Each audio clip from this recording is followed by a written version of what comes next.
Welcome to the wonderful world of mules and donkeys with Steve Edwards as your tour guide. I am your MC. My name is Dave, and this is going to be a lot of fun. It is a lot of fun every single week, and this week's going to be no exception. We're so glad that you're here. As I very quickly said, this here is Steve Edwards. This guy with two thumbs is Dave Shrine. Every week we get together to talk mules and donkeys, except for the weeks when I am traveling to the airport, trying to get on a plane, heading back to the great Southwest, Arizona, the state I have called home since the day I was born. Steve, were you born in Arizona? No, I was born in Erwin, Tennessee. Okay, all right. And then you made your way out here. When did you move to Arizona? 1956. Okay, so I wasn't around yet. No, you weren't even thought of. My mom was 5 years old at that point. Ooh, I hope my mom's not watching. Oh my goodness. All right, there we go. God knew that I was coming along, but nobody else had a clue. Jesus knew that I was on my way. All right, so we are going to talk mules and donkeys today. We got a lot of good stuff. We're going to talk about the come-along rope. We're going to talk about some bits. We're going to talk about coffee. We're going to talk about bridles. We're going to talk about life. We're going to talk about in finding joy. We're going to talk about all the good stuff, and we're glad that you're here. The way that this works, first, thank you for being here. If you're watching on the replay, thank you for being here too. The way that the next hour is going to work, it's 100% driven by you guys. Whatever it is you want to talk about is what we're going to talk about. We want you to share any and every question that you got. But before you do that, we want to know that you're here. So whether you're watching live or whether you're watching on the replay, in the comment section, put your name, where you're watching from, and what the weather is like today. The next thing is we want you to give an applause for Steve's costume changes he's got going on there. Steve's got a little bit of a costume change today. We're trying to help him decide. He doesn't know which one he feels like he should be wearing. So he's got, what do you call that one? What kind of cowboy hat is that? Yeah, looky here, I was a cowboy. Should we keep this one? Should we keep this, Steve? I drive a Ford too, yeah. So should we keep this version of Steve? Y'all vote. Should we keep cowboys? My ATV was the original. So the cowboy hat, the ATV, or the Ford hat? Oh wait. Here. Or the favorites. Is that the Australia one? Australia donkey. I love Australia. Y'all tell us which one you think Steve should be wearing. The cowboy hat, the Australia donkey, the ATV, or the Ford. I think we're going to have some folks who got opinions. Okay. Steve, keep doing your costume changes. Name where you're watching from, what the weather's like in the comments section. The second thing, any and every mule question that you've got, bring it. We're going to give you an honest answer. We're just going to look back at the past 40 years of Steve working with these animals. We're going to give you the information as best we've been able to determine over those 4 decades, and then we're going to put it in your hands, and you try it out and discover if it's going to work for you. We're just going to point you in the right direction, give you the tools you need, and then you got to get out there and make it happen. But we won't be able to do that if you don't ask the question.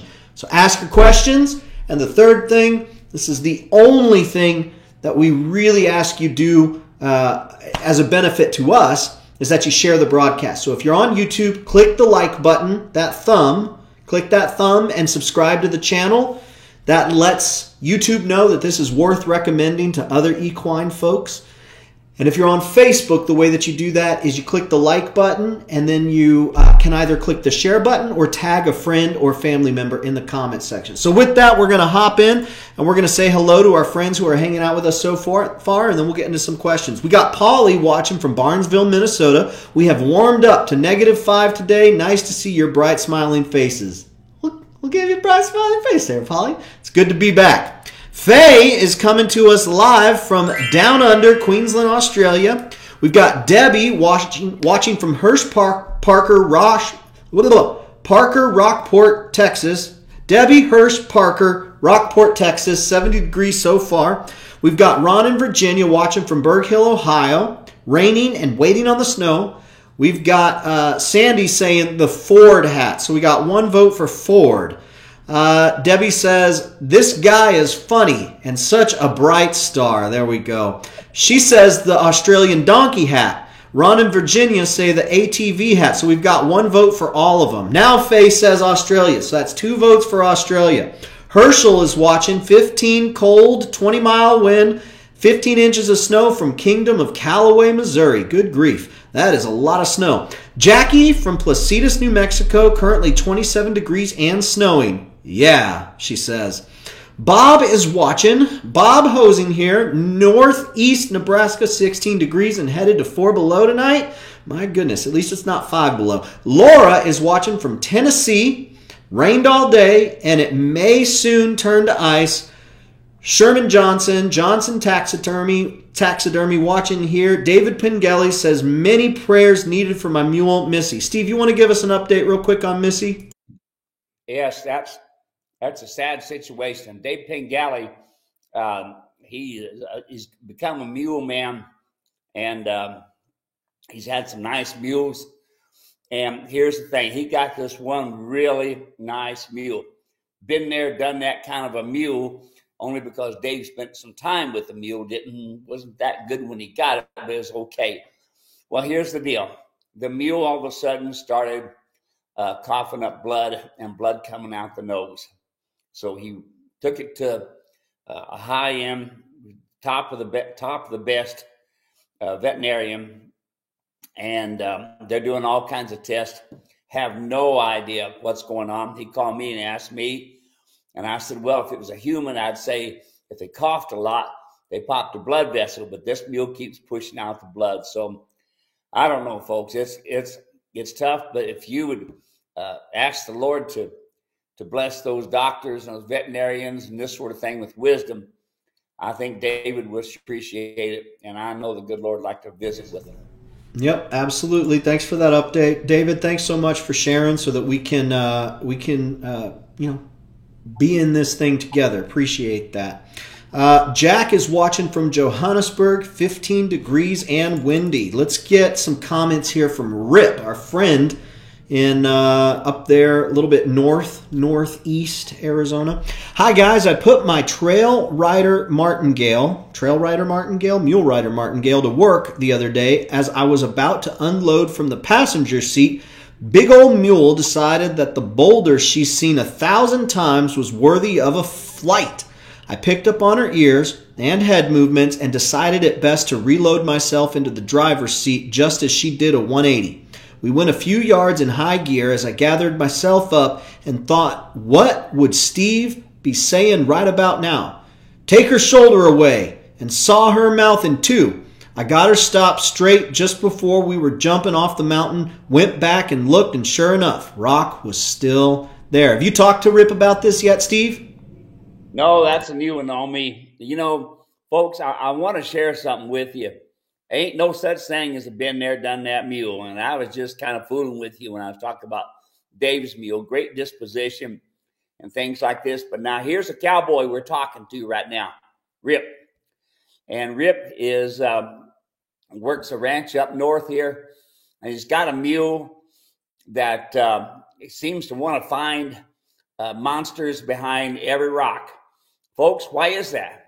It's because it's an equine. Okay? We're going to show you some videos of one up and coming up here. But remember, you are a predator. They are a prey. And like Rip said, he's seen this rock. This mule has seen this rock. If at one time it's been 100, and all of a sudden today it's grown teeth and it's grown eyeballs. But what did Rip do? Okay, listen to what he did. He did not just pull one rein and go around in a circle. Mindless effort. Mules run through their shoulders. Hear what Rip just said. Now here is a working cowboy, folks, that knows what it's like to ride tough country, that knows what it's like to ride a bronc. Okay? We're not just talking about somebody that packs their sandwich up the road. And here's what he had to say. Okay? He took the shoulder away. Remember me telling you about that? You don't pull on one rein. If you go into a trainer that says one rein stop, you get out of there as quick as you can because he's a horse trainer. He's not a mule trainer. Okay? You don't take away the hip on a mule. He can run just as fast through his shoulder as he can straight ahead. What did Rip do? Now, he's in trouble. He's in trouble. Okay? He's in trouble. So I'm going to do whatever it takes to keep me from going to the ER or from getting a life flight out. So what did he do? He took away the shoulder, and like he said, he tried to rip his mouth off. Okay, good. Those corners will grow back. That blood will eventually go away, and it's not a big deal, all right?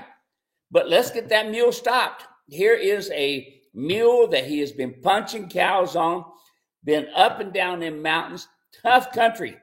That country where he's at is tough country. And listen, folks, he didn't use a horse technique. He'd been to one of my clinics down here, not to pat myself on the back, but I'm glad he thought, okay, what would I do? I'd take away the shoulder. Take your hand, folks. Here you are. You're holding two hands, okay? Holding two hands. That's what you're doing. Now you're going to take away his shoulder. Turn your hand up like this. You're taking that rein, and you go like this. Practice it at home. Practice it at home. Hold your hands like this. Direct reining. You're using my martingale. Take the shoulder. Martingale. Because what it does, it controls the nose and it controls the neck. That's what it does.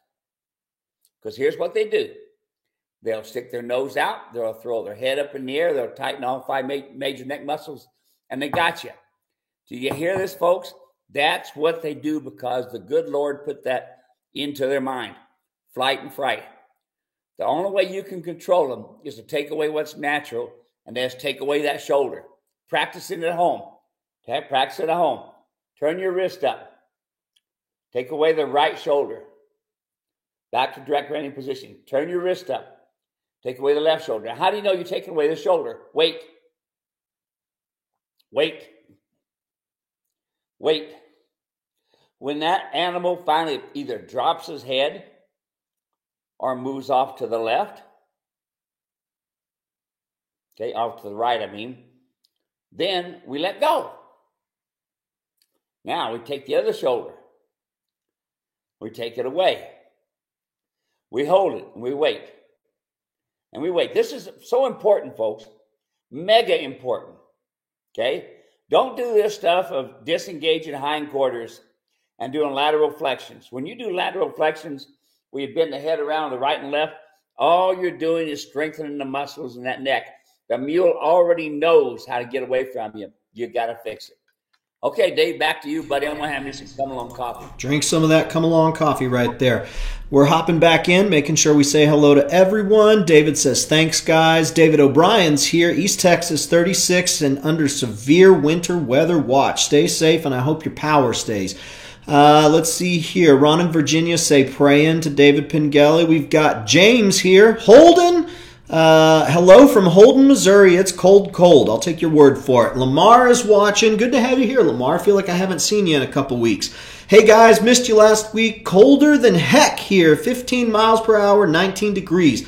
Steve, help me out on how to ground tie mules. What is ground tying a mule, and how do you do it? All right. Very, very important, folks. Very, very important. To teach one to ground tie, you go through the foundation training of going around in circles, backing up, and stopping with the come along hitch. When you do that, 3, one day, 6, another day. Now you can wait a week later. Worst thing you can do is train every day. Training means you're sticking right with a particular program. Doesn't necessarily mean that you're riding outside. Okay? So, another day, you're going to do it 9 times. Going around in circles. Backing up. Stopping. 3, 6, 9, and then finally 12. Yep, 12. That builds a foundation.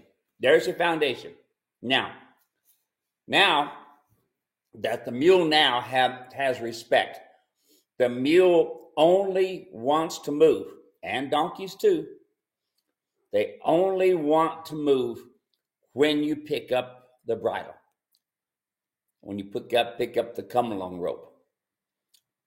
Pick up the come-along rope. Because here's what happens. Mules and donkeys care about their nose. Because they care about their nose, they're sensitive there. That tells them this is right and this is wrong. Once they get where you barely pick up on that rope, and they're going around to the right, they're going around to the left, they're backing up. You hear that? Barely picking it up. 3 to 4 foot of rope between the nose to your hand. Use it, wiggle it, wiggle it. And Dave, I bet we got some video someplace. We've got to have some of that. But here's the ground tie. Here's the ground tie. It's coming. Once they can go in a circle, right and left, you do 3, 6, 9, 12. Now the ground tie. You take the lead rope, the come-along rope. Notice I didn't say halter. Take your halters and throw them away, as far as I'm concerned, until they get right. We'll come back to that in a minute. Now, I take my come-along rope, and I slowly let it come down to the ground. And then I slowly step back, and I feed the rope onto the ground. What I'm looking for is listen to this, fix the problem before it becomes a problem. As soon as the mule moves his nose, wiggle the rope. You may be just barely touching the ground about that time. You see, listen to me. The nose is going to tell the feet to move. What do you always want to have with your mules and donkeys? The feet not to move. It's natural for them to flight and fright, folks. They're scared. They're going to flight and fright. You heard what Rip said. Here's this rock he's seen 1,000 times. And all of a sudden it grew feet and teeth. There it is. There was a 180 turn. He stuck in the saddle. Now he just had shoulder surgery, major shoulder surgery. And so he takes away the shoulder, right, left. So let's go back. When it comes down to flight and fright, it's your timing. There it is. So now, the nose moved, I wiggle it. Eventually, I walk back where the lead rope is on the ground. Hear that? The other end is in my hand where the knot is. And what do I want to do? I then, once they stand still and quiet, I want to take a few steps to the left. I want to take a few steps to the right. Hear that? The left and the right. And eventually I can get to where I can drop the rope on the ground tied. And now I can go all around to the right, make a full circle. I can go all around to the left, make a full circle. Yeah. And they stand still. Why is that? Number one, they have so much respect for that come-along rope. The come-along rope is your most important, folks. Your most important. I rarely use a halter. The only reason I would use a halter is because I need to train my animals to being tied to a hitch rail or trailer, because everybody does it. But you watch one of my videos of saddling a mule, especially one of my first videos where I walk up, drop the lead rope on the ground, go in and get my brush them all down, pick up all the feet. They're not tied. The lead rope is on the ground, i.e. the come-along rope is on the ground. That mule's got so much respect for any kind of light pressure. They don't want their nose to be messed with. So they'll stand quiet, and they'll not want to move because their nose is going to be upset, hurt, pain. Yes. Okay. Now, completely saddled, completely bridled. The mule knows to stand still and quiet, And then I set the mule up, shake the horn of the saddle, and I climb on. Okay? Now, whoa, wait a minute, Steve. We got all this going on, and I'm worried the mule is going to take off. Listen, if he's going to take off on the ground, don't you think he's going to take off in the saddle? Yeah, he is. If he does it on the ground, folks, get this in your mind. If he does it on the ground, he will do it in the saddle. Yeah. And that's the rest of the story. No, that was a great question, Lamar. Lane popped in, asked the exact same thing. So, Lane, we're glad that we were able to give that to you as well. Myra's watching from Southern California. We got Mackenzie here, says, "Hi, Steve. I have 2 unbroken donkeys. I can pet them, but they've never been packed off. They are both 5 years old. Is it too late to break them to pack off? I have a mule that I ride that is broke. I'd like to ride him and pack off the donkey. Is it too late? Is the come-along rope the best technique to break them to lead? Have a good day. Have a good day out here in West Virginia." Good deal. All right. Yes. Come along, folks. The come along is going to be your absolute best communication tool that you have. The best. Because it communicates to the pole back behind the ears. It communicates to the top of the nose, the bottom of the chin, all the nerves here, the sensitive part across the nose, and back behind the pole. You see, it gives full communication. That's what it does. So, the answer, yes, on your donkeys, when you're going to be in the saddle and leading them, the come-along rope. When I am leading my pack string of usually 5 mules, my come-along rope is on my first mule. Why is that? My first mule has the least experience of all the other mules back behind me. My whip mule, my very back mule, has got the most experience. So he knows not to pull back. He knows not to jump water. You hear that? The ones in the middle, the swing, the other 3, they are the ones that are learning. Do they have adjusted rope halters on them? Yep, they do. Okay, mainly because I cannot control a come-along rope on the other 3 animals.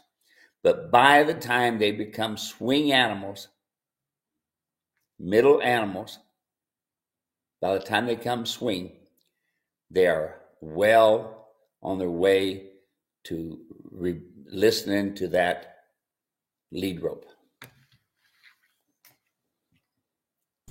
Awesome. That's great. Chris is watching from South Mississippi. Matt is here from Southern California, 55 degrees and windy. Ron in Virginia and David Pengelly talking back and forth. Got to get me some of that come along coffee this week. Enjoying a good cup now. Even my mule Daisy gets another cup. Let's see. Bobby is watching. Steve, I'm wondering what size of mule I should be looking for. I'm 6'6", 250 pounds. You know, folks, it's not so much the size of the mule, but the condition of the mule. My very, very best friend, Andy Anderson, had a little paint mule, and his nickname was Pinto Beans, or his name was Pinto Beans, but we called him the Beaner. And he was a good mule, 14'2". Andy weighed and looked, and your height and this sort of thing, the two of you are almost identical. 14'2" mule. Now, do you look like Friar Tuck going down the road because a big old guy and a little mule? Yeah.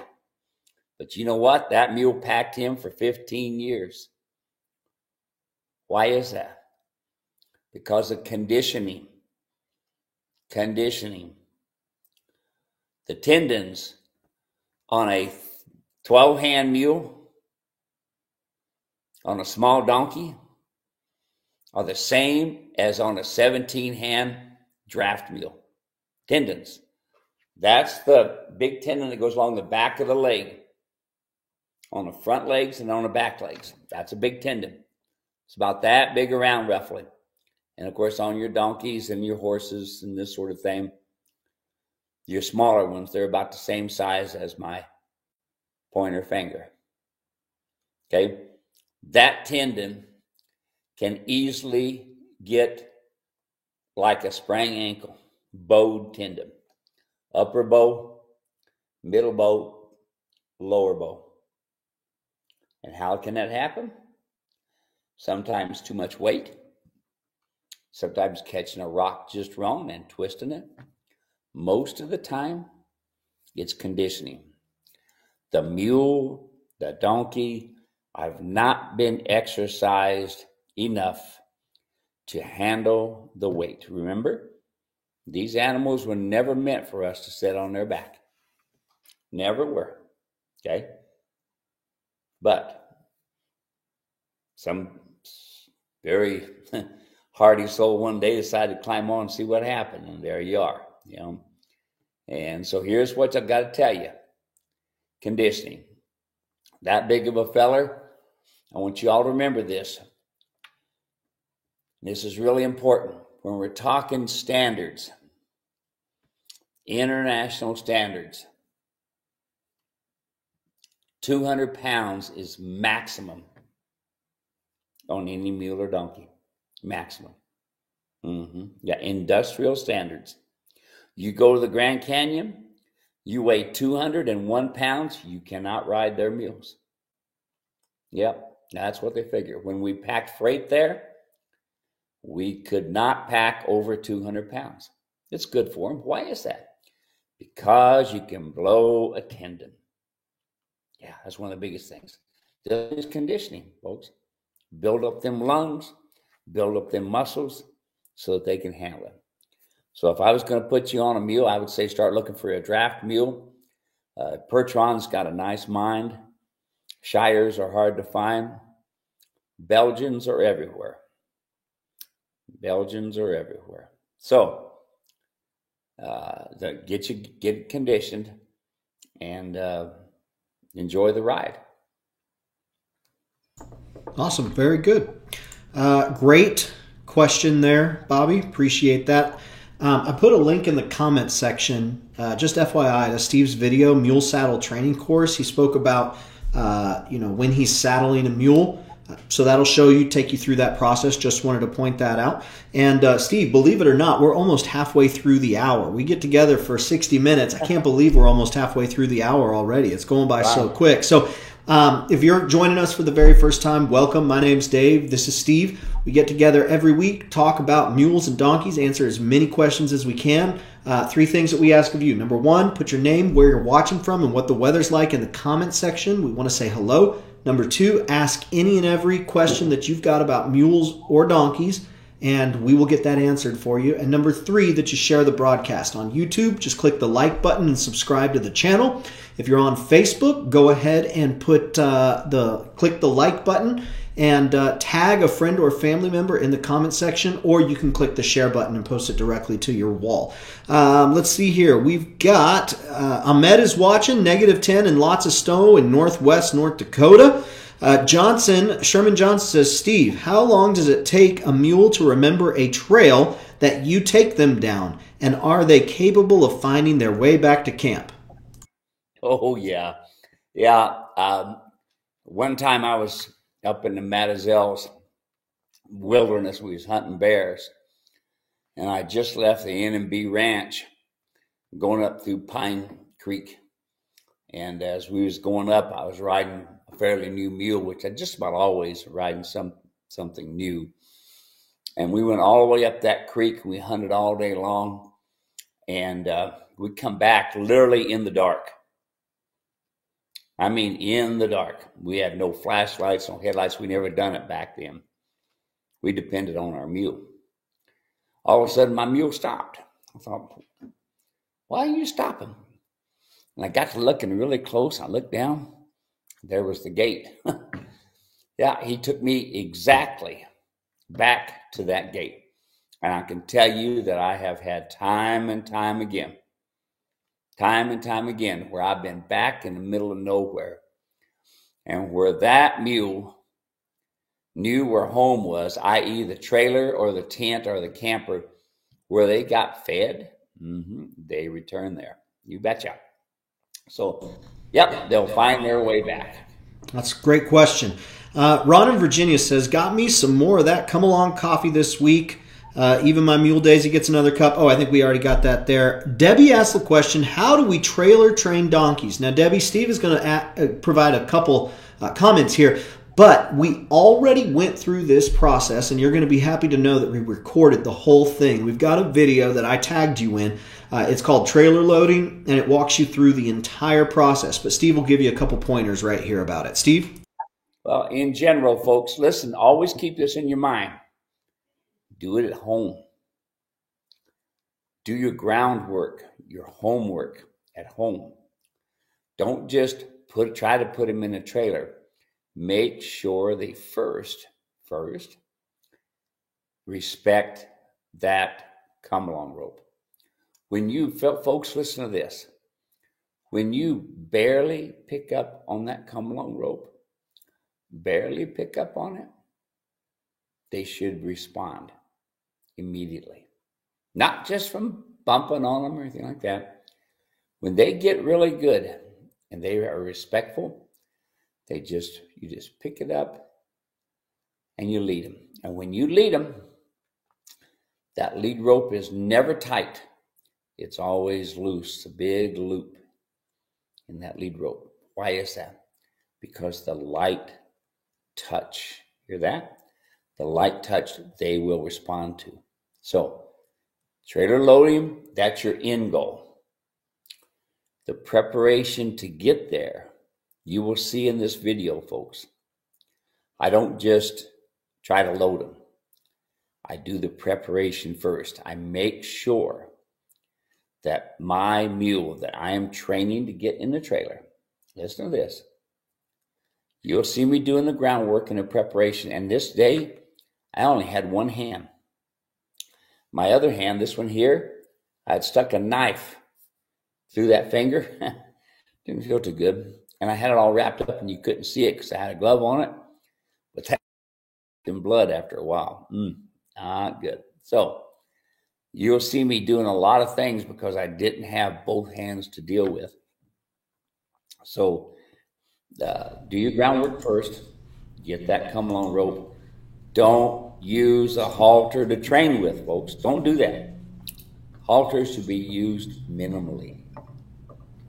Very good. Go check out that video, Debbie. You're going to love it, and you're going to be grateful that we took a time to record it, and you're going to feel when you step out to do some of this work, this groundwork with your animal, you're going to be able to stand just a little bit taller, knowing that what you're about to do, it's exactly what Steve Edwards would do, and it's what's going to get you the result. You'll be able to stand a little bit taller, a little bit stouter, feeling a greater sense of confidence, and that's really what we want. I mean, it doesn't mean that it's going to make it easy, but you know that these are the steps to get you where you want to be. Steve, you want to talk about a sensitive Molly? Oh, yeah. All right. I've been married to her for 53 years. No, the video clip you sent me that the customer had forwarded in. That one. Yeah. I got the greatest Molly in the world. Well, for 53 years. Anyway, yes. We'll take a look at a second Molly here. And Steve, I'm going to play the video. If you want to talk, you can, but we'll play the video and then we'll get back to camera here. Here comes the video. This on.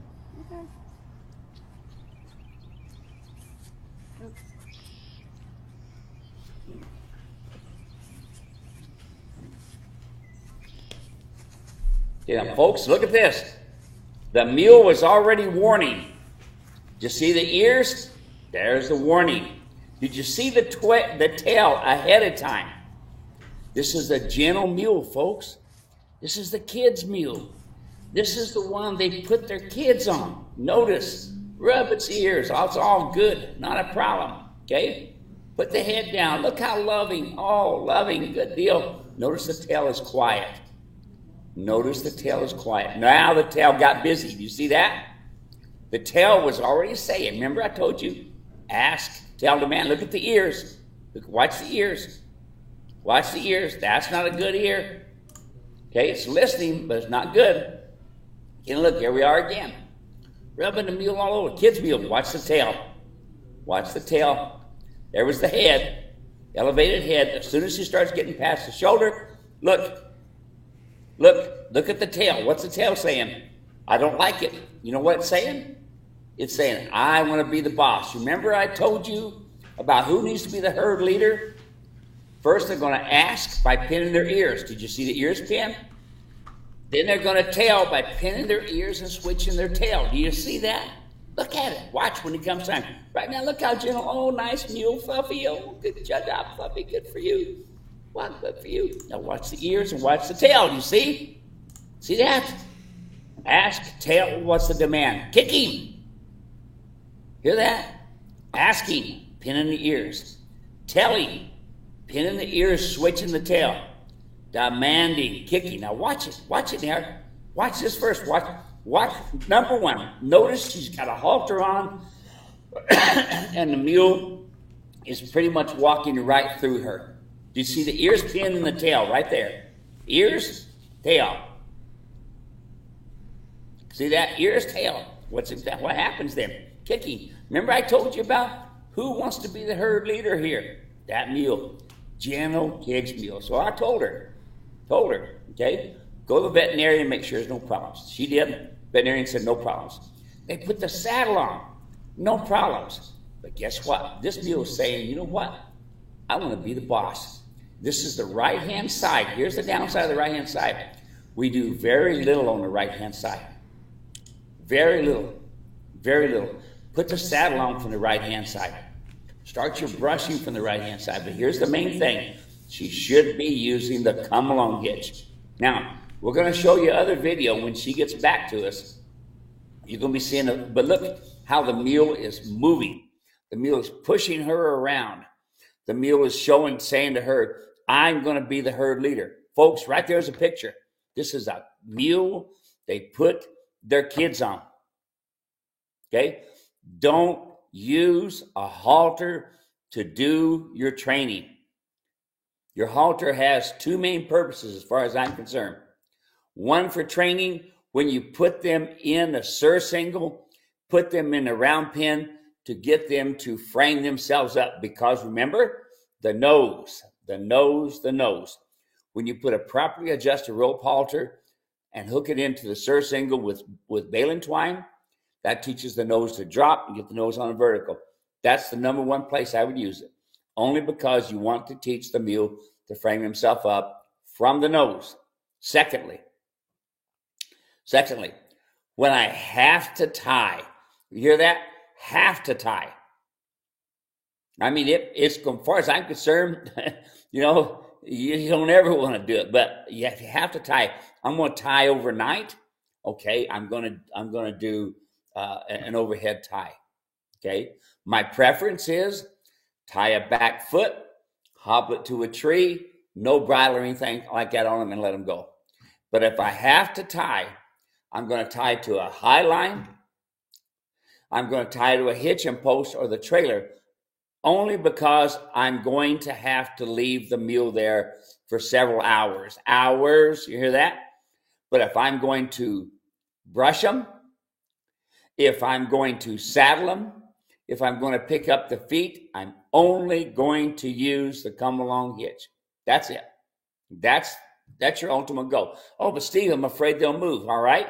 Bishop, California. We're going to get that video for you sometime, let you see that. Here's 100 mules, horses turned loose in there. All these people running around there trying to catch their animals. You're not allowed to tie. You're not allowed to hobble. Watch my mules. They all stand still and quiet. Watch the horse or two that we have in there. They all stand still while we're putting that stuff on. Why is that? Because they have so much respect for that lead rope. They don't want to move. Watch the old westerns, folks. Watch the old west. Watch them. When they come up to a hitch and post, do they take their bridle off and put their halter on? No, they don't. No, they don't. Oh, they go up, they wrap around the hitch and post. Yeah. And they walk away. Yeah. Because that horse has so much respect for, listen to this, any type of pressure. How many horses do you know about? A lot of you know this, I'm sure. Chime in right now and tell me. You've seen it. A nylon halter with steel or cast buckles and stuff. They rear up, they pull back, they break that nylon halter. No respect. Nylon halter is a sorry thing to use, especially on a mule, because it teaches them to brace, teaches them to pull back. I can't tell you how many people brought me horses years ago when I was training horses, okay, before I got smart enough to use mules or donkeys. And they would bring me a horse that was a halter puller. They would break all these halters pulling back. Groundwork wasn't done right. Yes, sir. All right. Hey, Dave, you there? Yep, still here. So let's cruise through here. We've got a few more folks joining in. We've got one of our friends from Afton, Tennessee, watching where it's cloudy and 52. It's Scott. That's our friend from Tennessee. Scott, good to have you here, Scott. Carolyn is watching from Minnesota, 30 degrees below zero or colder tonight. Stay inside. Yeah. Oh, man. Lamar says, Steve, thank you for the information. I'll find that ground time video. We've got Mark watching from Virginia. Heat wave at 44 degrees today. That's good there. Nolan's watching from Gardner, North Dakota, -2 degrees. Jim is watching from Alabama, 54 degrees and showers. How cool is it that we've got folks from all over the world hanging out with us here? That's awesome. Oh, yeah. We've got Rory watching from Southwest Ohio. We've got John watching from Dunmore, Kentucky. We've got John saying, I love my come-along rope. You're not alone, John. Folks love that come-along rope. Matter of fact, I got someone who was asking me a question about the come-along rope. This one came in from our friend GS and says, I saw Steve's information on the Horse Fair online. In it, he mentioned his come-along rope, but I thought he said he used a 2-strand rope. On your website, the rope says 3-strand. Please clarify. Also, would you advise what material your rope is made out of? Finally, what lay is your rope? Soft, extra soft, or something else? Thanks in advance for your reply. Okay, number one, what I used to tell people to do was take your old lariat, hard lay, soft lay, whatever, and you take 1 strand out of it, then you'd have 2 strands in that. Then it'd be loose enough, super soft and loose, but yet stiff enough that you could put the come-along rope on the animal. Well, the problem is this, folks. Problem is this. It's me. You know, here's the problem. I'm not paying attention, and I'm jerking the rope too hard. And what happens is the come-along rope is around the nose, and as I jerk it, it opens and closes, and pretty soon it moves up the nose, and it's way high up on the nose because most of the time, am not paying attention, or I don't know. I'm just beginning to use it. So what I did is I took a soft lay rope, 3-strand, and it's very soft, but I wax coated it. Wax coated. Now it's wax coated. Now it goes up the nose less because the wax helps it bind. Now, here's the key. Wear gloves because that wax, when you're bumping and training, is going to burn right into your hands, and you're going to have some pretty tough rope burns. Going to have some. All right. So I sell the rope for $22, but folks, don't just put it on there and say, there it is. Okay, work. No. That's why I have videos, folks. Videos. And these videos show you how to do ABC. Okay. So I've got a video that goes with my ground communication kit. It has the come-along rope, it has the how-to video, and it has an adjustable rope halter. Notice I said the adjustable rope halter last. It should be very, very seldom used, as we discussed. But watch the buckaroo on the video. Watch that buckaroo. Watch and see where he makes mistakes, and watch and show him how to do it. It's okay to make mistakes, folks. It's okay. No big deal. It's easy to fix. Just because you make a mistake don't mean it's going to be permanent. Sins are forgiven and forgotten. As far as the east is from the west. So just go on. Okay? That's why I said at that time 2-strand rope, because I was telling everybody years ago, take 1 strand out of an old rope. So it's a super extra soft, extra flexible, and it is wax coated. It's $22. Get the whole kit, and you will do good with it.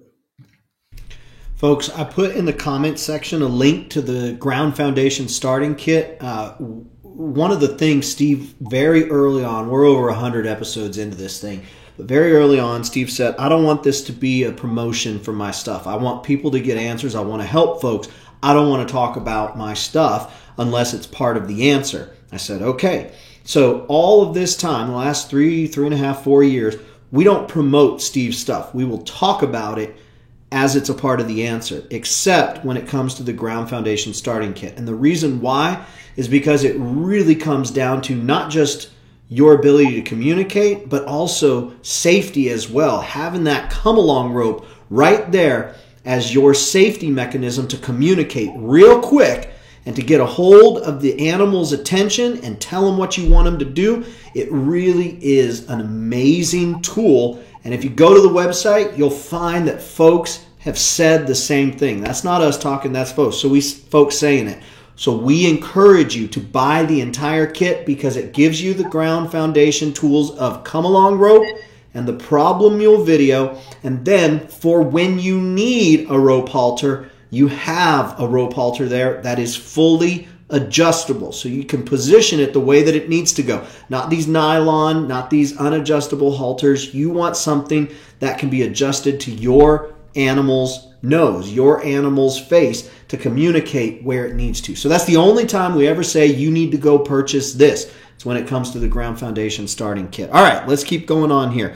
We've got, let's see, I said Rory was watching, John's watching. John loves the come along rope. Michelle's watching from Ohio. Bobby says, we're talking trailers. Do you prefer stock or horse trailers?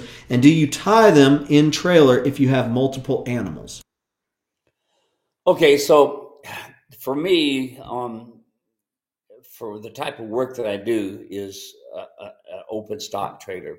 I have a gate in the middle that I could put my mules in the front and put my cattle in the back. Sometimes, just a couple or a few that I have to move. So that is what I prefer. Do I tie them? No. Okay.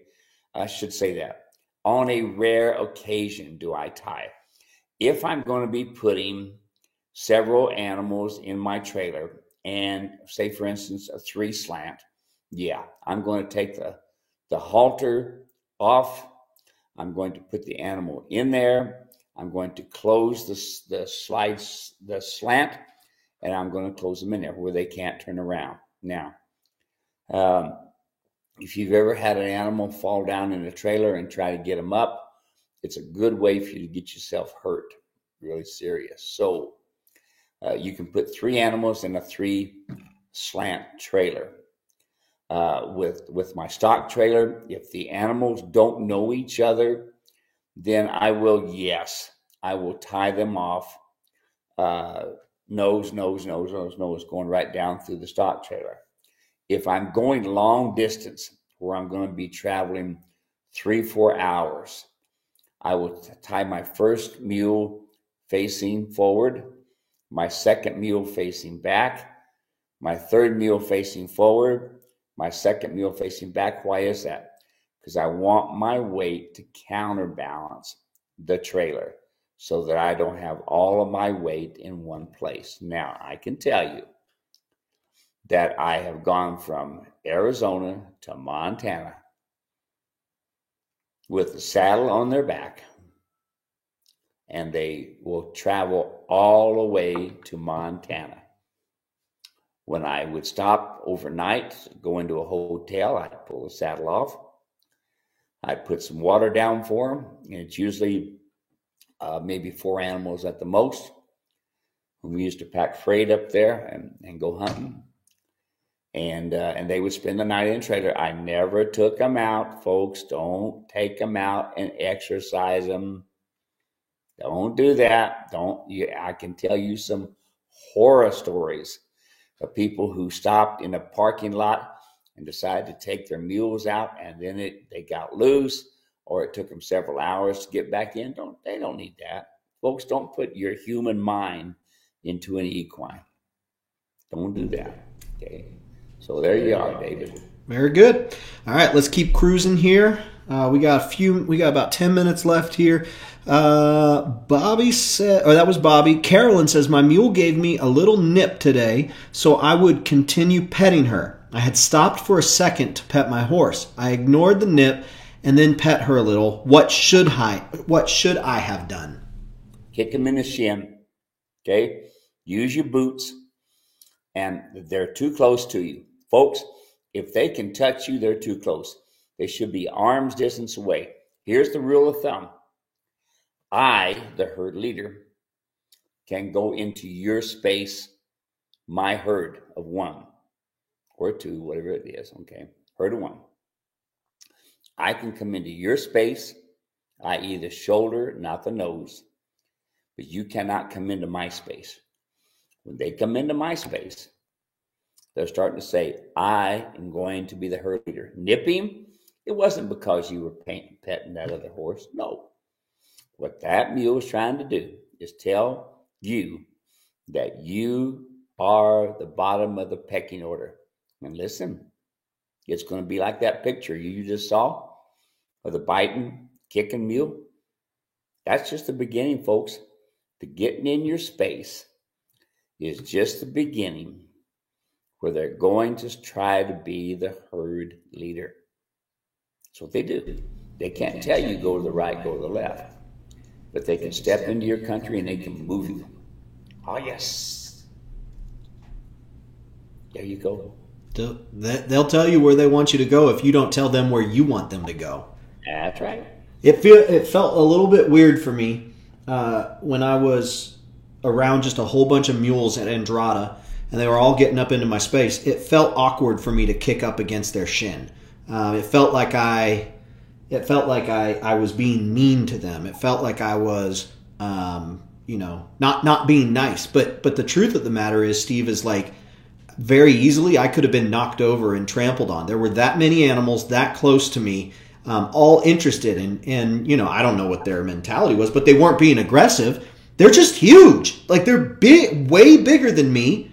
And I'm not a big guy. I'm not a small guy either. Like I'm 5'9", 175 pounds. Like I'm a pretty average sized fellow, but I felt like they were going to knock me over. And if I got knocked down and they wanted to, they could trample all over me. And so when you told me, kick them in the shin, I did that, and they started backing up. They started getting out of the way, and that way I was able to be safe, and they were able to be safe too, right?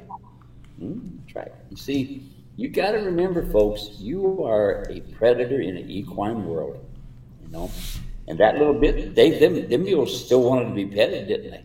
Yeah. Oh, yeah. They were being sweet. Yeah, you bet. So it's not that, folks, that you're being mean. You're communicating the way they know how to communicate. They know. Comfortable, uncomfortable. They were making Dave uncomfortable. So when they make me uncomfortable, I'm going to make them uncomfortable. Yeah. Get that in your mind. Yep. All right. I got a question here. This one came in from one of our friends on Facebook, and she sent in some photos. So we're going to take a look at some photos here. And so give me a second here. I need to clean up, turn off here. I'm sorry. I got to turn off a couple of the... where?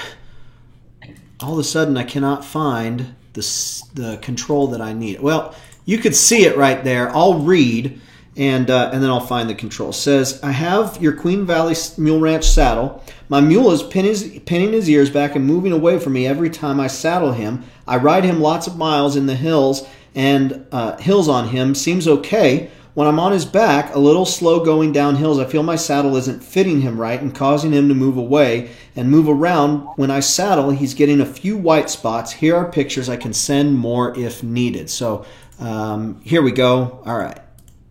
There we go. So there's a picture of the saddle right there. Then we got a picture right here being saddled up. Steve, what are we taking a look at here? What do we need to notice? Okay, look, folks, number one, look at the halter. The halter is not adjusted correctly, and it's tied incorrectly. Okay, and it should be what? Come along rope. Okay, when you have misadjustment like that, you're miscommunicating. Lo siento mucho, pero no hablo inglés este día. Este día no pongo la calmar allá, and you understand? No, you don't. See, it's like this mule. You don't understand. So you have no way to tell him what's right and what's wrong. Now, Dave, let's go up to the front of the saddle again. Okay, let me find that. Right there. Is that a good one? That's one. Okay, notice the breast collar is a pulling collar. It's attached to both sides of the pommel, and that's a better picture right there. Every time this mule steps forward, he bumps the pulling collar, which is designed for a horse, folks. Horse, hear the word? It's not designed for a mule. Every time the shoulder hits that breast collar, it brings the saddle forward.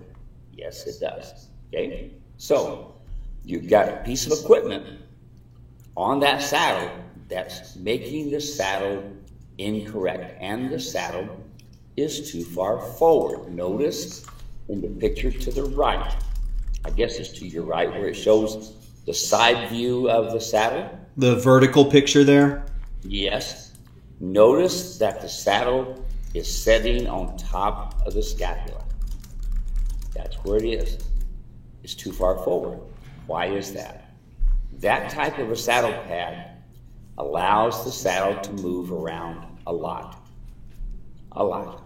So you have a breast collar that's pulling the saddle forward. But you have a mule that is V-shaped in their shoulders.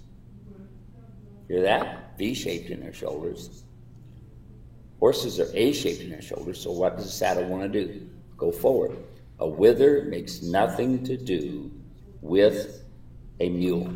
If you have your saddle up on a wither, it's like this saddle here, you've got it up too far. Okay. Next thing, show the side view there where you can see the kind of the back of the mule and this sort of thing. Yeah, let me get that here. Okay, we don't have a direct shot directly to the side, do we? That's fairly close right there. I don't think so, no. Okay. Now, I think it looks like a bridging across the saddle there. Okay, I don't see it on. So I would like to see the mule fully saddled, bridging in place, breast collar into place, cinches into place, fully saddled. From the side, 10 foot from the side. Send me a picture at the top of the ears, bottom of the feet, okay, tip of the nose, tip of the tail. Send me that picture. That way I can see how you've got it hooked up. Now, remember, folks, I always tell you, when you purchase a saddle from me, send me pictures. Let me look at the pictures. Let me help you. Now, I do send you a video that says, do it like this. And the other thing, don't use a pulling collar. Don't do that, okay, because it doesn't work correctly on a mule. Every time the mule shoulders move, they're very lateral in their movement. So every time that breast collar hits the shoulder, it brings the saddle forward, okay? So send me a picture with the mule without the saddle, 10 foot back so I can see the top of the ears, bottom of the feet. Now, why do I want to do that? Because I want to see if the mule has a downhill hip, where the hip is higher than the shoulder. From what I can see from this picture, it looks like it is, but I can't tell. Next, I need a picture full length with the breech attached, the breast collar attached. Okay, now, the last thing here, folks, is a square pad. Square pads do not work on a mule. And especially this slick stuff that's on the side there. Now, they do have, it looks like kind of a rough looking material, but all it's doing is making that saddle move. When you have to over tighten the cinches, guess who's paying the price? The mule. Go to my video, Dave. You can probably send that picture there. When you go to my saddle pads, and you can see the saddle pad, and you can see the guy putting the saddle on there, and then he holds the saddle pad, he pushes the saddle right off. And then you watch the next picture where he holds the saddle pad and he can't push it off. That's my saddle pad. It's got Duochrome on the exterior. And when it has Duochrome on the exterior, guess what's going to happen? It's going to be like Velcro. You don't have to tighten the cinch. So there's what you need to do. Okay, that makes sense to you, Dave? Yep, that's great. Put a link to the pads so y'all can go check them out. It's Steve. Do you have a little bit more time here? Absolutely. All right, cool. Let's truck along here and make sure that we get everybody's questions answered.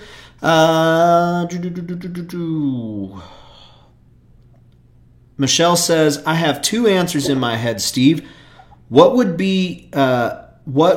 your be to this question? What would yours be to this question? When buying a mule, what two physical characteristics do you deem most important?" Physical. Okay. Number one, on the hooves. Look at the hoof and see how much contraction is in the heels. Number two, total conformation. You want a mule balanced. Top of his hip, top of his wither, top of his head. When they're balanced like that, you're going to have a nice ride because it's going to round out their back. They're going to be driving off their hindquarters. Okay, so hooves number one. Is it contracted? Are the heels close or the heels apart? Is the frog nice and fluffy and fat, or is it contracted because of the heels and you can't pump blood up and down the leg? So hooves, conformation, physical. Number one, okay. Awesome. Next question. This one comes from Unger, or Mark Unger, sent this in.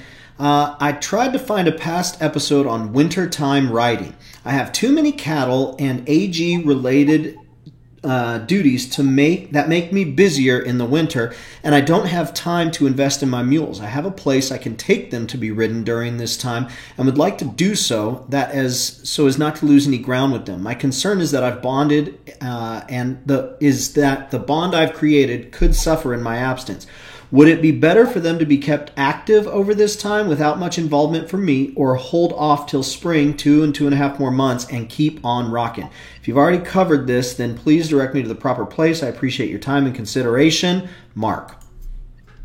Dave, I don't know what happened, but I learned I barely caught half of what you told me. You were kind of ranking Oh, was it getting a little garbly? Can you hear me and see me okay now? Yeah, I can see you good. You're still as good looking as I am. Can you hear me okay? I can hear you okay now. Yes, okay. You sound nice and clear. Do the question again. I have too many cattle and AG-related duties that make me busier in the winter, and I don't have time to invest in my mules. I have a place I can take them to be ridden during this time, and I would like to do that so as to not lose any ground with them. My concern is that the bond I've created could suffer in my absence. Would it be better for them to be kept active over this time without much involvement from me, or hold off till spring, 2.5 more months, and keep on rocking? If you've already covered this, direct me to the proper place. I appreciate your consideration and time. Okay. So number one, folks, you can let your mule sit for a couple months. It's not a big deal. Not a big deal at all. I can tell you that when we left on tour, we was going on an average of 4 months. My mules pretty much just had very little people touch them. Once in a while, I did have some good friends that kept my wife's mule, and they let their kids ride it and stuff. But otherwise, for 4 months, they did just fine. They had a good foundation. So after 4 months, when I come home, first thing I did was start to surcingle them. I use surcingle consistently and doing my groundwork. And when I can see that they're doing good, the groundwork, the surcingle work, I would start saddling and bridling. I wouldn't just go off, come home, saddle and ride.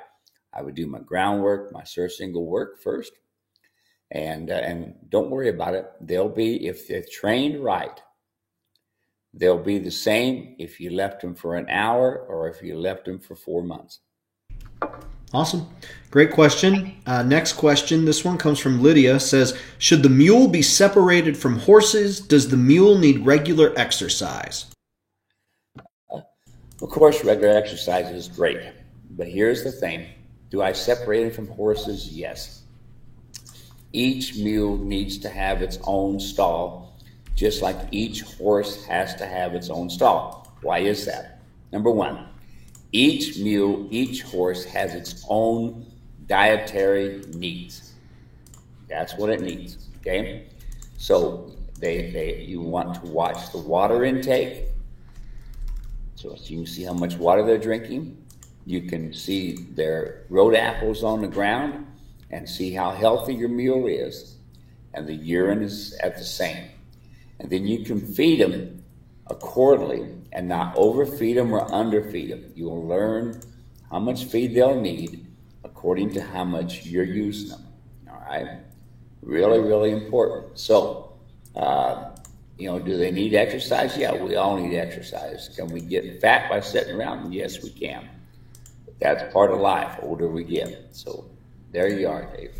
Awesome. Great question. Next one. This one is, let me get it back up here. This one's from Brian. And Brian says, I've got a 9-year-old 16 hand saddle donkey, and I'm looking at your extreme ultralight saddle versus your trail light saddle. Could you tell me the different weights? I believe you list the extreme ultralight at 18 pounds. My Mammoth has bony hips and not a lot of wither. I'm hoping his back line will improve with hill riding and walking here, as he's not ridden for a couple years. He's essentially concave in so far back as his back goes. Let's see here. Ultimately is wanting to know, will the saddle fit a truly mammoth bony donkey? Yes, that's not a problem. We're looking at bone structure. How do we get the top half balanced out? We feed grain. We feed whole oats, okay? Not crimped oats. When we are getting ready to ride, we put the nose band on them, your morale, your feed sack, and you put it on them and you let them eat all the whole oats they want. What this does, it gives them energy for going up the trail. Folks, they need to have the energy. That's the only time you're going to see me feeding grain is when I'm getting ready to ride right then. That gives them the energy. And also them is it will not take off of their top line. The problem is if that donkey is bony, is he's not been fed correctly. Okay? So a good consistent appetite is important. Just like a feed program is important, just like I was talking about the mules being separated. Your donkey should be separated. Your mules should be separated. All these animals should be separated so you can properly feed each one of them. Each one of them is going to have a different dietary need. You need to feed them accordingly. Now, with your donkey, you can send me a picture, 10 foot back, top of the ears, bottom of the feet, tip of the nose, tip of the tail, okay? And when you do that, I can look at it and I can see that top line, okay? And then if the mule has, or the donkey has, kind of it's lost its top line, and you just got the spine sticking up, then I've got a triple duty pad that we would use on there to help take the place of the muscles that were lost. Okay.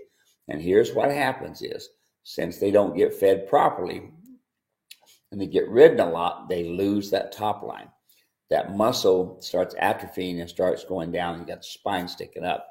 So this pad will help take and put an area, make it strong enough, bring your saddle up off the spine so that it helps set the saddle correctly. As your donkey then starts getting a good top line from two things: proper feeding and nutrition first. Using that grain every time you go for a ride, folks. Give them that whole oats. Let them get that nose bag on there. And let them have all they want to eat while you're saddling. When you're done saddling, then go up the trail. That way they'll burn fat and not muscle.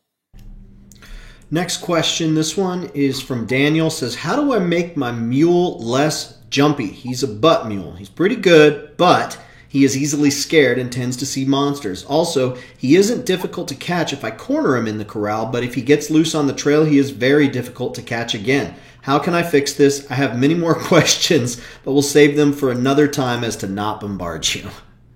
Okay, so here, folks, number one, let's go back to nutrition again. When you're feeding a lot of carbohydrates to a mule that's already nervous, it makes them even more nervous. Listen to what Rip had to say in the very beginning part of this. Listen. The mule saw a monster of a rock. They've seen that rock 1,000 times if you've seen it once. Now, I don't know what Rip's program is for feeding. I got an idea, but you don't want to feed a lot of carbohydrates, folks. In other words, you don't want to give them a lot of grain and not be riding them. The idea of giving them the grain is to give them the energy to get up the side of the mountain. Now, how much grain? It's going to depend on that mule. Some mules need more, some mules need less. If the mule is already a nervous mule, then you're going to want to feed less, because what happens is the carbohydrates from that grain or the hay that you're feeding, okay, hear that? Even the hay, you've got to have that hay tested so you know what's in it. Even that, okay, can make these mules even more nervous. Some of them now, folks, just flat have a nervous disposition, and there's no fixing that, Dave. It's a matter of riding the mule through. Next question. This one comes in from, let's see here, some of our friends over on Facebook. I have my first ever mule home now. He was nervous for a few days and is now calmed down. Should I use the come-along rope in the pen versus taking him out of the pen? Use the come-along rope in the pen. If you can't control them in the pen, why take them out? No sense in them. You know, don't take them out because, they need to have exercise. They need to run around and feel good. No. That's you. That's not the mule. Okay? You're putting your feelings into that mule. The mule needs to get out and do things. No, he don't. No. If you can't control him in the corral, don't take him out. Do your groundwork in the corral, or you can control him. All right, very good. Let's see if we can get the rest of these questions here. That was all the ones that people had mailed in. We'll go through the chat here and see if we can knock these out. Shelly is watching. British Columbia, Canada, International. Thank you very much. So we've got Australia, North America, and Australia, America, and Canada. So we got North America and Australia today. Linda, the mule servant, and Theo, the icy one-eyed mule in mixed winter precipitation, rural Ohio. There we go. Good to have you here, Linda. Shelly thinks you should be wearing the Ford cap, Steve. I'll just throw that out there. James is watching. Late, but I made it. 40 degrees, cloudy. Trace is watching from Lowood, Queensland, Australia. We've got Angie watching from Alberta, Canada. International again. Let's see, Western Michigan, late but made it. Chris is watching from the UK. All of a sudden, we've gone international here. Lane says, what is the best way to re-wax your come-along rope after years of use? Use a leather rope, take some paraffin wax, and get the candle or get the paraffin wax. You can use a candle too, and take and put it on the back of your hitching of your. Put it on a T-post and tie the other end to your hitch on your truck. Stretch it out, make it kind of tight. Take your wax on your glove and go all the way down that rope and back and forth, preferably on a warm day. That way the rope starts getting a little bit more stiffer and you can re-wax it that way. Awesome. Great question. Thanks, Lane. Marsha's watching from Montana. Vicky is watching from Virginia. Trace says, is there a way to introduce a mule to new people? She's good with me, but when a new person comes on the scene, she relies on me to save her. Well, ain't no way. Here's the thing. That mule looks to you. And there's some mules that won't get along with anybody. Only the one person. And if they do, you can't train it. It's in their DNA. It's in their disposition. And since it's in their disposition, you can't change it. Folks, you cannot change disposition. You can train, okay, and put the right bridle on or put the come on hitch so that when they don't like something, you can kind of keep them around. But I'll tell you what, folks, I have gone down the Grand Canyon and have all kinds of people on the ground. And all of a sudden, one day, this mule decides it doesn't like a particular person.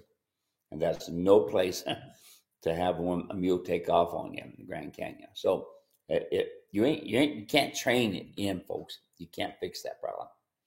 What you can do is ride it. Look, not all these animals, Dave, are fluffy pets where you can pet them. Some of them don't want to be petted, just go to work. Yep. Teresa says she's watching. Terry and Roger from Hudson Valley.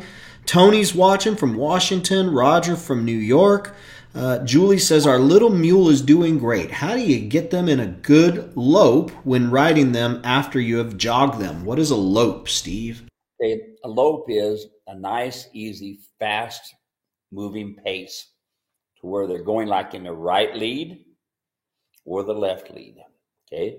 And it's smooth and easy and you can cover a lot of ground quick. Okay. Now, it's called a lead departure. If you want to have your mule go into a canter or a lope, it's the same thing, canter lope, you must have them be able to side pass, turn on the forehand, turn on the hindquarters. What a lot of people do to get them to lope is they trot them until they trot them until the animal finally goes into the lope. The problem is what happens is the mule will kick out both hind legs. Okay, and sometimes people hit the ground when that happens. Why is the mule kicking out?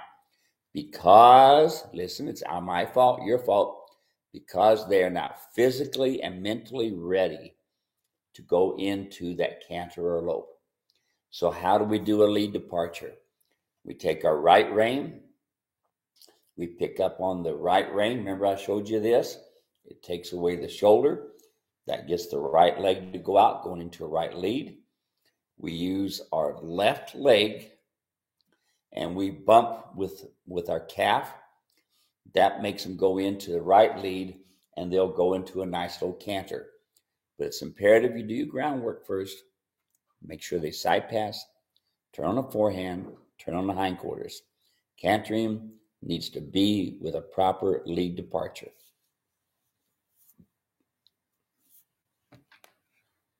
Oh, there we go. Had an issue with my system there. All right, let's see here. Unger, were you here when we talked about building the bond? I did reply to your email, so you can check that out. Matt says, what are your thoughts on lower leg wraps for going through chaparral and sagebrush? The problem is when you're going through that stuff, it starts hanging up into that wraps and the mule is a lot more uncomfortable. Don't worry about it. They got the hair there for a reason. It's already a natural wrap that the good Lord gave them. I go through all kinds of thorns, sticker bushes, wraps don't work. They overheat the animal and they don't need it. Just let them walk through it. Again, we're putting our feelings into that animal. They can handle it. Great question. Myra says, thanks for the reminder, Steve. I've had Gracie for 3 years, and I thought we had this alpha issue solved. She will still test my personal space limits and then take advantage. Yep, we hear that a lot. You've got a fan here in Christine. Christine says, love you, Steve Edwards. We've got some hearts there. So Christine's going to be the head of the Steve Edwards fan club, I think. Michelle is watching, says, my answers were feet and eyes for the physical features. I've always liked a big kind of eye in equine. So I think she's talking like squarely, maybe squarely looks there. Nice, big, brown, healthy, happy eye. Not a lot of white around it. There you go. Linda says, Theo is about as nervous as your average armchair. Is that okay? His way of being disobedient is to stand still and pretend you don't exist. Oh, the come-along rope always fixes this. Should I be giving him a grain before we train to jazz him up a little bit? No, unless he needs the energy. I mean, yes, it's okay to give him the grain. See how they do. Always, folks, anytime you start changing feed or doing feed, do it a little at a time so that you can watch for a change in their attitude. Awesome. Leslie's watching from California. Let's see here. And yeah, that's it. Steve, that's everything. So we went a little bit long, but we had some questions from last week, and we had some friends joining us who are anxious to ask questions this week. So everyone, thanks for hanging out. Spend a little bit of time. Steve, you want to do a quick giveaway here? Yeah, let's do a giveaway. I got a question for you. I've got a bridle, a leather bridle. I've got a small and a large. All right. Okay? And it's got the contours on it and all. So here's the question, okay? What size cinches should I use on a fort? No, that's going to be too difficult. Let's don't do that. Let's go back to this, okay? Let's do this. Let's do this. Here we go, okay? Why do I want the saddle behind the scapula? All right. So the way this works is the first person I see in my comments. So it might be different on yours, but the first one that I see in my comments, I've got a screen here, shows everything. The first person I see, why do I want the saddle behind the scapula? That's the question. And there is a bridle here. A bridle at, let's see. Worth $95. Now, I also might mention, Dave, next week, yep, our gift is going to be Come Along Coffee. Ooh, give away the Come Along Coffee. Y'all want to be watching. Y'all want to be watching. All right, Steve, let's see here. We've got a few answers in. I actually want to hear exactly what you want to say. I think I know what it is, but I've got several here. Okay, I think we should have enough to, we got DJ Donkey right there. I think we've got enough answers to safely go ahead and give it away. So why do you want the saddle behind the scapula? Because the scapula goes up and down like pistons in a car. And if we put the saddle up on the scapula, it's going to be banging on it and will cripple your mule or donkey. Put it back behind it and do not tighten the front cinch. Only barely snug, and every mule is going to be a little bit more different, especially if that hip's in the right place. So who's the winner? All right, so tell me. I've got an answer here.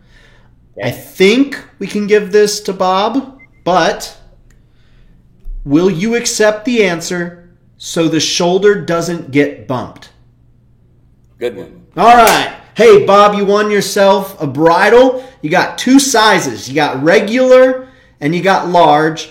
And what you want to do is you want to send an email to steve@muleranch.com with the address, your full name, the address, your phone number, and what size you want. And Steve will get that sent out for you here in the next day or so. DJ Donkey will take care of getting you that bridle. And we had lots of really great answers. Everyone was listening today. Lots of folks were talking about the shoulders, talking about the scapula, and how to take care of their original ATV, putting that saddle back behind the scapula. All right, folks, that's it for today. Join us next week. We're going to talk more about mules and donkeys, and you're going to love it. And if you don't, you know what? Come back the next week, because you'll probably love it then. We're going to give away some coffee on next week's program, so I hope you'll hang out with us. And Steve, anything you want to say before we're all done here? No, we're good, folks. There, just remember to pray for David Pingali's mule, that the veterinarians will have wisdom, and then God bless the United States of America. That's it. All right, everyone, take care. We'll talk to you soon. DJ Donkey in the house.